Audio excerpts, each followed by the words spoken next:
Hello everyone, good morning to all. Welcome back to my channel. I am Pooja और आज हम बात करने वाले हैं 23 ऑफ अप्रैल के करंट अफेयर्स के बारे में। सबसे पहले हम क्या देखेंगे? सबसे पहले हम बात करेंगे आज का इम्पॉर्टेंट डे। 23 ऑफ अप्रैल को हम सेलिब्रेट करते हैं world book and copyright day.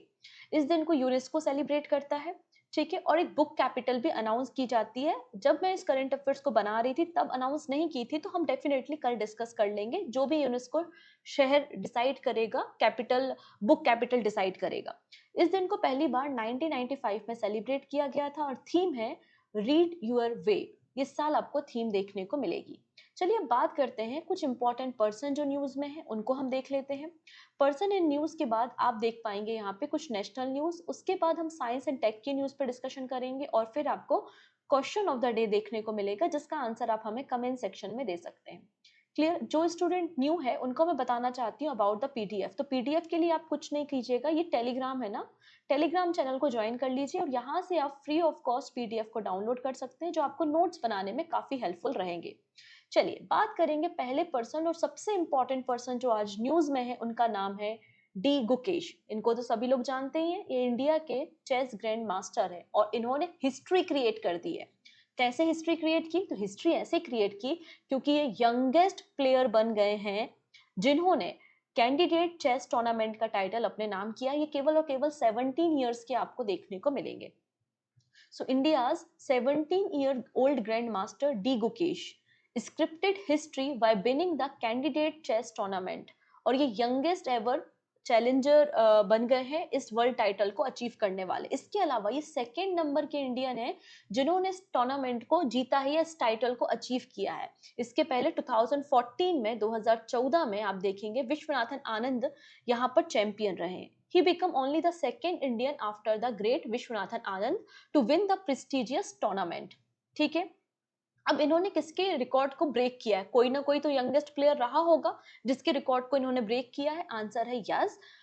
Person का नाम हम देखेंगे गैरी कैस्परोव। ये जब 20 साल के थे, 20 इयर्स के थे, तब इन्होंने इस टूर्नामेंट को 1984 में जीता था और अब इसे डी गुकेश ने 17 इयर्स में ब्रेक किया है। फाइनल जो इनका मैच हुआ था वो हिकारू नाकामुरा के साथ फाइनल राउंड इन्होंने खेला था। अब इस अमेजिंग विक्ट्री के बाद ये पार्टिसिपेट करेंगे किसमें? आपके वर्ल्ड चेस चैंपियनशिप में। और इनकी मुलाकात किसके साथ होगी? अभी जो करंट वर्ल्ड चेस चैंपियन हैं उनका नाम है डिंग लिरेन, जो कि चेस प्लेयर है चाइना से। वहां पर उन्हें ये compete करने वाले हैं। ये तो हो गया मेल कैटेगरी या मेंस कैटेगरी। वीमेंस कैटेगरी में बात करते हैं तो वीमेंस कैंडिडेट इवेंट किसने जीता है? तो चाइनीज प्लेयर है जिनका नाम है तेन जोंगई।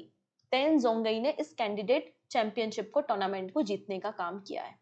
अब इनको भी आपने न्यूज में काफी दिनों से देखा होगा, जब से प्राइम मिनिस्टर नरेंद्र मोदी जी लक्षद्वीप गए थे और लक्षद्वीप में जाके एक कुर्सी पे बैठ गए थे, उसके बाद इनकी अर्थव्यवस्था डूब गई थी। बिल्कुल आपने सही समझा, ये है मालदीव के प्रेसिडेंट। एक्चुअली अभी मालदीव में ना प्रेसिडेंशियल इलेक्शन हुआ था और पीपल्स नेशनल पार्टी या पीपल नेशनल कांग्रेस के अध्यक्ष या प्रेसिडेंट वापस से प्रेसिडेंट बन चुके हैं। नाम है मोहम्मद म्यूजो, जो कि मालदीव के प्रेसिडेंट बन गए हैं। ठीक है, मालदीव की कैपिटल क्या है? माले है। करेंसी क्या चलती है? रुपया चलती है। और मालदीव मालदीव और लक्षद्वीप का जो आइलैंड है मिनिकॉय, ये दोनों सेपरेट होते हैं 8 डिग्री चैनल से। डन। अगले पर्सन के बारे में बात करने से पहले एक अवार्ड के बारे में बात करते हैं, which is Aryabhatta award. Aryabhatta award का फॉर्मेशन 1958 में हुआ था और हर साल ये अवार्ड दिया जाता है। ये अवार्ड कौन देता है? एएसआई, मतलब एरोनॉटिकल सोसाइटी ऑफ इंडिया इस अवार्ड को देती है। कोई भी व्यक्ति अपना पूरे करियर में लाइफ टाइम कंट्रीब्यूट करता है आपके astronautics and aerospace technology field में, तो उनको आर्यभट्ट अवार्ड दिया जाता है। तो इस साल का आर्यभट्ट अवार्ड पी सुब्बा राव को दिया जा रहा है। ठीक है, पबुलरी सुब्बा राव या पी सुब्बा राव, इन्हें आर्यभट्ट अवार्ड दिया जा रहा है इनके कंट्रीब्यूशन के लिए in the field of aeronautics या in the field of astronautics की फील्ड में इनको दिया जा रहा है। इसके अलावा ये जो पी सुब्बा राव है, ये फाउंडर एंड सीईओ भी है अनंत टेक्नोलॉजीज के। और अनंत टेक्नोलॉजीज ने इसरो और डिफेंस के लिए कई सारे डिजाइन बनाने का काम किया है। 98 सैटेलाइट्स को कंपोनेंट सप्लाई करने का काम किया है। 78 लॉन्चिंग व्हीकल्स के लिए भी कंपोनेंट इन्होंने सप्लाई किए हैं। ठीक है, नेक्स्ट बात करेंगे, ये है एमएस धोनी। ठीक है, और एक फ्रेंच ऑटोमेकर कंपनी है जिसका नाम है सिट्रॉन। उसके ब्रांड एम्बेसडर इन्हें अपॉइंट किया गया है रिसेंटली। यहाँ पर दो और प्लेयर है जो इम्पोर्टेंट है, जिसमें ये नाम बहुत इंपॉर्टेंट है, आने वाले किसी पेपर में किसी सेट में ये नाम मुझे लगता है मिलेगा। ठीक है, कैस्पर रूड नाम है इनका, और कैस्पर रूड नॉर्वे से हैं और ये टेनिस खेलते हैं।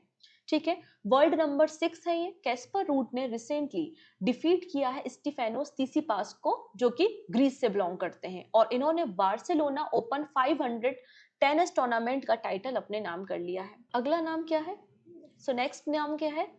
इलियाना रायबकीना, जो कि कजाकिस्तान से बिलोंग करती हैं। इन्होंने रिसेंटली स्टुगर्ट ग्रैंड प्रिक्स का टाइटल अपने नाम किया है, और ये भी बहुत इंपॉर्टेंट टेनिस प्लेयर आपको देखने को मिल जाएंगी। चलिए अब कुछ समय पहले की घटना के बारे में बात करते हैं। लगभग आज से 2 महीने पहले की बात है, जब गवर्नमेंट ऑफ इंडिया ने कहा था कि हमारा जो स्पेस सेक्टर है उसमें हम अप टू 100% एफडीआई को अप्रूव करते हैं। ऐसा लगभग दो महीने पहले कहा था। एफडीआई क्या होता है? एफडीआई का मतलब फॉरेन डायरेक्ट इन्वेस्टमेंट होता है। मतलब कोई विदेश में रहने वाला व्यक्ति या कंपनी इंडिया की किसी कंपनी में इन्वेस्ट करती है, उसे हम क्या कहते हैं? एफडीआई कहते हैं, फॉरेन डायरेक्ट इन्वेस्टमेंट कहते हैं। फॉरेन डायरेक्ट इन्वेस्टमेंट दो रूट से होता है, एक ऑटोमेटिक रूट होता है और एक गवर्नमेंट रूट होता है। तो ऑटोमेटिक रूट में गवर्नमेंट के या आरबीआई के अप्रूवल की रिक्वायरमेंट नहीं होती। जैसे कि कोई कंपनी है, कोई फॉरेन में बैठा हुआ व्यक्ति है, अगर इस कंपनी में इन्वेस्ट करना चाहता है, 10%, 20%, 30% इक्विटी लेना चाहता है तो ले सकता है। पर एक सर्टेन क्राइटेरिया, सर्टेन लिमिट होती है। अगर आप उसके ऊपर इन्वेस्ट करते हो, फिर आप ऑटोमेटिक रूट से नहीं, गवर्नमेंट रूट से आपको इन्वेस्ट करना होता है। और गवर्नमेंट रूट से जब आप इन्वेस्ट करते हो तो गवर्नमेंट की नजरें रहती हैं, आरबीआई के अप्रूवल की, गवर्नमेंट की अप्रूवल की रिक्वायरमेंट होती है। तो अप टू 100% एफडीआई की बात इन्होंने 2 महीने पहले की थी। लेकिन बात करने से क्या होता है? बात करने से कुछ नहीं होता, उसे नोटिफाई करना होता है। जब तक नोटिफाई नहीं होता तब तक कोई भी चीज वैलिड नहीं होती। तो फाइनली यहाँ पे जो न्यू एफडीआई रूल है फॉर स्पेस सेक्टर, इसे नोटिफाई कर दिया गया है by the ministry of finance. ठीक है, अब यहाँ पे एफडीआई से रिलेटेड जो भी अमेंडमेंट्स होते हैं, आपको कितनी परसेंट एफडीआई किस सेक्टर में अलाउ करते हैं, आप किस रूट से अलाउ करते हैं, तो जो भी अमेंडमेंट होता है उसके लिए हमारे देश में एक कानून है। उसका नाम है FEMA, जिसको हम फेमा एक्ट भी कहते हैं। फेमा एक्ट 1999, मतलब फॉरेन एक्सचेंज मैनेजमेंट एक्ट। आपने इस एक्ट में अमेंडमेंट किया तभी हम एफडीआई में कुछ चेंजेस कर पाएंगे, और अप टू 100% हमने यहाँ पे एफडीआई अलाउ की है। कहाँ पर? अपने स्पेस सेक्टर में। ठीक है, under the amended FDI policy 100% FDI यहाँ पर अलाउ है ऑटोमेटिक रूट और गवर्नमेंट रूट से। ठीक है, अब आप यहाँ पे देख पाएंगे किस तरीके से यहाँ पे 3 सेगमेंट आपको मिलेंगे। पहला सेगमेंट ये वाला है कि अगर कोई कंपनी है जो सैटेलाइट मैन्युफैक्चर करती है, उसके ऑपरेशन को देखती है, इंडिया में ग्राउंड सेगमेंट में काम करती है और सैटेलाइट डेटा प्रोडक्ट पे काम करती है, तो आपका जो मैक्सिमम कैप है वो तो 100% है। आप 100% तक एफडीआई ला सकते हो, लेकिन 74% तक आपको ऑटोमेटिक रूट देखने को मिलेगा। अगर कोई इन्वेस्टर 74% से ज्यादा इंडिया में इन्वेस्ट करता है तो उसको गवर्नमेंट रूट से आना पड़ेगा इन पर्टिकुलर सेक्टर में। फॉर एग्जाम्पल, इतना टफ अगर समझ में नहीं आ रहा तो इसको ऐसा लीजिए, एक कंपनी है, मान लेते हैं एबीसी कोई कंपनी है, या स्पेस एक्स है। ठीक है, क्योंकि अभी आने भी वाले हैं ये कुछ दिनों में इंडिया। तो स्पेस एक्स कंपनी है, ये भारत में एक कंपनी सेटअप करना चाहती है जो सैटेलाइट मैन्युफैक्चर करे।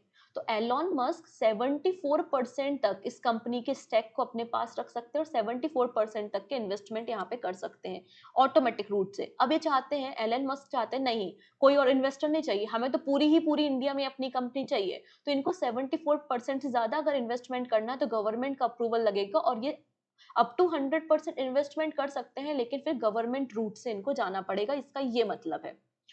नेक्स्ट सेगमेंट है लॉन्चिंग व्हीकल, जैसे कि पीएसएलवी वगैरह होते हैं ना, लॉन्चिंग व्हीकल, या फिर आपको नया स्पेस पोर्ट क्रिएट करना है, तो इसमें आपकी मैक्सिमम लिमिट तो 100% है, लेकिन अगर आप 49% तक जाते हो तो आपको ऑटोमेटिक रूट से अलाउ है, और अगर आप 49% से ऊपर जाते हैं तो आपको गवर्नमेंट रूट से जाना पड़ेगा।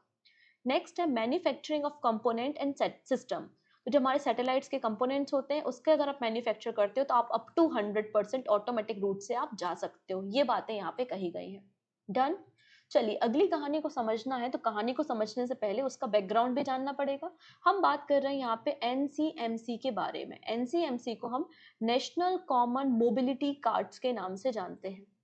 अब ये कार्ड क्या होता है, आइए उस पर पहले चर्चा करते हैं।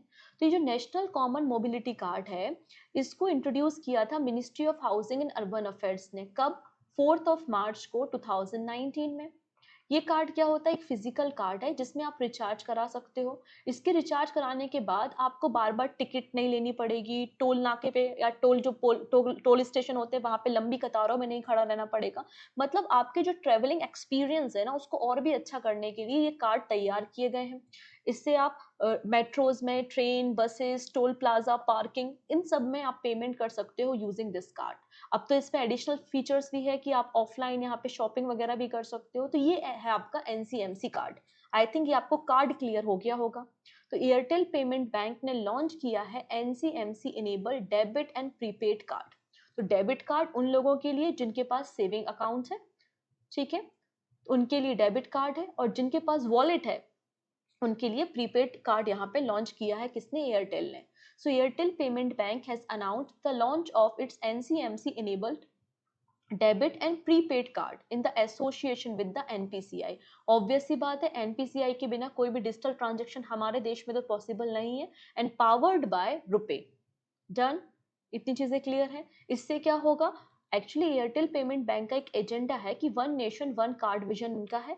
और ये जो कार्ड तैयार किए गए हैं ये ई पीवीसी मटेरियल से तैयार किए गए हैं जो कि सस्टेनेबिलिटी के डायरेक्शन में भी काम करते हैं, और ये इको फ्रेंडली आपको कार्ड्स देखने को मिलेंगे।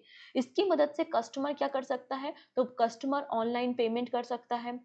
यहाँ पर एनसीएमसी के अंदर ट्रांजेक्शन जैसे कि मेट्रो, बसेस, पार्किंग के ट्रांजेक्शन अक्रॉस द कंट्री किए जा सकते हैं। डन, इतनी चीजें। नेक्स्ट क्वेश्चन कैसा बन सकता है, what power the new card launch by the Airtel payment bank. तो आंसर हो जाएगा रुपे। रुपे खत्म, ऑप्शन बी। नेक्स्ट है UN membership for the Palestine. अब पैलेस्तीन, अभी आपको पता है इजराइल और पैलेस्तीन या फिर गाजा का आपको वॉर देखने को मिल रहा है, ये सारी बातें आपको पता ही है। अब जो पैलेस्तीन है वो काफी लंबे समय से यूनाइटेड नेशन का परमानेंट ऑब्जर्वर है सिंस 2012। अब इनको परमानेंट ऑब्जर्वर नहीं रहना, अब इनको परमानेंट मेंबरशिप चाहिए है। अभी आपको पता है यूनाइटेड नेशन में 193 कंट्रीज हैं। अब इसको भी अपना मेंबर बनना था यूनाइटेड नेशन का, तो अगर अप्रूवल मिल जाता तो ये 194th नंबर की कंट्री बन जाती, लेकिन ऐसा हुआ नहीं। ऐसा क्यों नहीं हुआ, क्योंकि जो 193 मेंबर नेशन थे उन्होंने तो बिल को पास कर दिया, रेजोल्यूशन को पास कर दिया, और ये पास करके यूएनएससी में चला गया, यूनाइटेड नेशन सिक्योरिटी काउंसिल में। और आप सभी को पता होगा यूएनएससी में 15 मेंबर होते हैं, जिनमें से 10 जो है वो आपके टेम्पररी मेंबर हैं जो 2 साल के लिए अपॉइंट होते हैं। लेकिन जो 5 मेंबर है ना उनके पास हम परमानेंट पावर होती है, उनके पास वीटो पावर होती है। कोई बिल है उसे रिजेक्ट करना है तो वो वीटो पावर का इस्तेमाल कर सकते हैं। वो 5 कंट्रीज कौन कौन सी है जो परमानेंट मेंबर है यूएनएससी के, यूएसए, यूके, रशिया, चाइना और फ्रांस। तो फ्रांस, चाइना और रशिया ने तो बिल को अप्रूव कर दिया। यूके ने कहा भाई हमें तो लफड़े में फंसना ही नहीं है, हम एब्सटेंट रहते हैं, हमें किसी के फेवर में और किसी के अपोज में वोटिंग नहीं करनी। और ये बात तो जगत में सभी को पता है कि यूएसए और इजराइल कितने अच्छे दोस्त हैं, राइट। तो यहाँ पे कैसे यूएसए इस बिल को पास होने देता, तो यूएसए ने यूज कर ली वीटो पावर। डन। तो United state has blocked a United nation security council resolution that would have paid the way for full United nation membership for Palestine. तो पैलेस्टीन को फुल मेंबरशिप देने से रोक लिया किसने, यूएसए ने, और इसने वीटो पावर का इस्तेमाल यहाँ पर कर लिया। डन। ओके, तो एब्सटेंट कितने लोगों ने किया, तो आप देख सकते हैं यहाँ पर स्विट्जरलैंड और यूके है, ये 2 कंट्री हैं जिन्होंने एब्सटेंट किया है। यूएसए ने वीटो इस्तेमाल किया है, बाकी सारे नेशन ने अप्रूवल दे दिया है। लेकिन अब वीटो इस्तेमाल हो गया तो पूरा मामला यहाँ पे रुक जाएगा। ठीक है, इतनी चीजें। डन। अब बात कर लेते हैं यहाँ पे रशिया के बारे में। तो Russia and India sign agreement to operate large research hub in New Delhi. देखिएगा, एक रशिया और इंडिया के बीच में एजुकेशनल समिट हुई थी, और ये 2 दिनों का समिट था। होस्ट किसने किया था, नई दिल्ली ने किया था। और यहाँ पे नई दिल्ली में 60 से ज्यादा रशियन यूनिवर्सिटीज पार्टिसिपेट कर रही थी। यहाँ पर एक हायर स्कूल ऑफ इकोनॉमिक्स जो कि रशिया में लोकेटेड है, और यूनिवर्सिटी ऑफ दिल्ली, इनके बीच में एक एग्रीमेंट साइन हुआ, और दोनों ने कहा कि हम दोनों को एकेडमिक में तो मदद करेंगे ही, और हम पार्टनरशिप से एक रिसर्च हब को भी ओपन करेंगे जो कि स्टूडेंट को मदद करेगा रिसर्च वगैरह करने के लिए। इसलिए यहाँ पे ये फैसला लिया गया, और दोनों देश मिलकर रिसर्च हब को ओपन कर रहे हैं इंडिया में। ठीक। नेक्स्ट है InterGlobe to bring air taxis in 2026। InterGlobe Enterprises parent organisation या पेरेंट कंपनी है किसकी, इंडिगो की, और इन्होंने पार्टनरशिप की है यूएस बेस्ड आर्चर एविएशन के साथ, और कहा है कि हम 2026 तक 2026 तक इंडिया में इलेक्ट्रिक एयर टैक्सी सर्विस लेकर आएंगे, मतलब अब ऑटो बस में जाने की जरूरत नहीं है, एयर टैक्सी बुलाओ और एक स्थान से दूसरे स्थान मिनिमम टाइम पीरियड में चले जाओ। तो यहाँ पे दिल्ली से गुड़गांव को ये कनेक्ट करेगा ओनली 7 मिनट में। ठीक है, तो यहाँ पर एयर टैक्सी सर्विस की शुरुआत की जा रही है भारत में 2026 से। इसके लिए इंडिगो और आर्चर एविएशन के बीच में एग्रीमेंट हुआ है। पहली जो फ्लाइट रन होगी पैसेंजर को जो कैरी करने के लिए ये इलेक्ट्रिक टैक्सी रन होगी, वो दिल्ली से या फिर आप कह सकते हैं कनॉट पैलेस से आप देखेंगे गुरुग्राम के बीच में होगी। 7 मिनट में ये रास्ता कवर कर लेगी।